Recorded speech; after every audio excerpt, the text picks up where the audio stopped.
अहमद एक छोटे से गांव में रहता था। बाप का साया इसके बचपन में ही उठ गया था। माँ दिन रात मेहनत करती मगर घर का खर्च पूरा नहीं होता था। अहमद के दिल में एक ख्वाब था, वो चाहता था कि एक दिन इसका अपना खेत हो जिसमें वो मेहनत से अनाज उगाए ताकि न सिर्फ अपनी मुँह को सुकून दे सके बल्कि गांव के गरीबों को भी खाना खिला सके। अहमद हर रोज़ स्कूल जाने से पहले दूसरों के खेतों में मजदूरी करता। सुबह सौरा मिट्टी में हाथ डालता, धूप में पसीना बहाता, फिर स्कूल की तरफ दौड़ता। इसके कपड़े मेले होते मगर दिल साफ और नीयत सच्ची थी।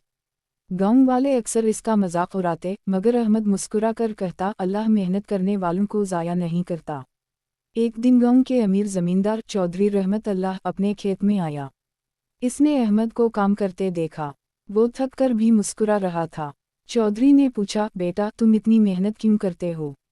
अहमद ने सीधी बात कही, मैं अपनी माँ के लिए बेहतर ज़िंदगी चाहता हूँ और अपने गांव के लिए कुछ अच्छा करना चाहता हूँ। चौधरी को हैरत हुई लेकिन वो हंसा, तुम जैसे बच्चों के ख्वाब कभी पूरे नहीं होते। दुनिया ताकत वालों की है। अहमद के दिल पर चोट लगी मगर उसने हार ना मानी। वो जानता था कि वक्त बदलता है और ईमानदार मेहनत कभी ज़ाया नहीं जाती। कुछ दिन बाद गांव में बारिश ना होने से खुश्कसाली हो गई। खेत सूख गए। चौधरी के बड़े बड़े रकबे भी बर्बाद हो गए। लोग परेशान थे, सब दुआ करते मगर बारिश का कोई निशान ना था। उसी दौरान अहमद रोज़ाना अल्लाह से दुआ करता, या अल्लाह मेरे गांव पर रहम फरमा, हम सबको रोज़ी दे। फिर वो पहाड़ी के करीब छोटे चश्मे के पास गया जहां उसने एक बहती हुई छोटी नदी देखी। इसके जहन में ख्याल आया, क्यों ना इस पानी को नालियों के जरिए खेतों तक पहुंचाया जाए। अहमद ने अकेला काम शुरू किया। वो मिट्टी खोदता, पत्थरों से छोटी नाली बनाता, दिन रात लग गया। गांव वाले हंसते रहे, कहते ये बच्चा दीदा है, अकेला किया कर लेगा।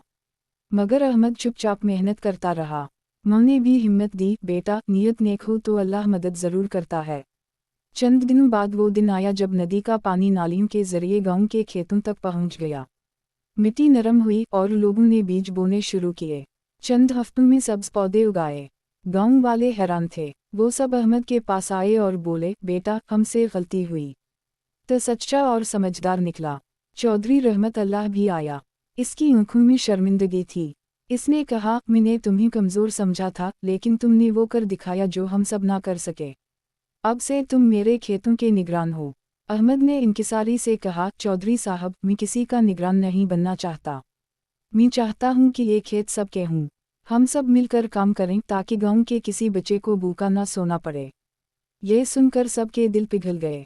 चौधरी ने वादा किया कि अब से वो अपने खेतों का कुछ हिस्सा गरीबों के नाम करेगा। वक्त गुजरा, अहमद की मेहनत रंग लाई। गांव में खुशहाली आ गई। बच्चों के चेहरों पर मुस्कुराहटें वापस आ गईं। अहमद ने एक छोटा सा स्कूल भी खोला जहां वो सबको ये सबक देता कि सच्चाई, ईमान और मेहनत वो दौलत है जो कभी ख़त्म नहीं होती। आखिरी मंजर में अहमद खेतों के दरमियान खड़ा आसमान की तरफ देखता है, हल्की बारिश हो रही है और वो मुस्कुरा कर कहता है, शुक्रिया या अल्लाह तने सच को इज्जत दी। सबक, मेहनत, सच्चाई और नेक नीयत इंसान को कभी मायूस नहीं करती। वक्त लगता है मगर सच हमेशा जीतता है।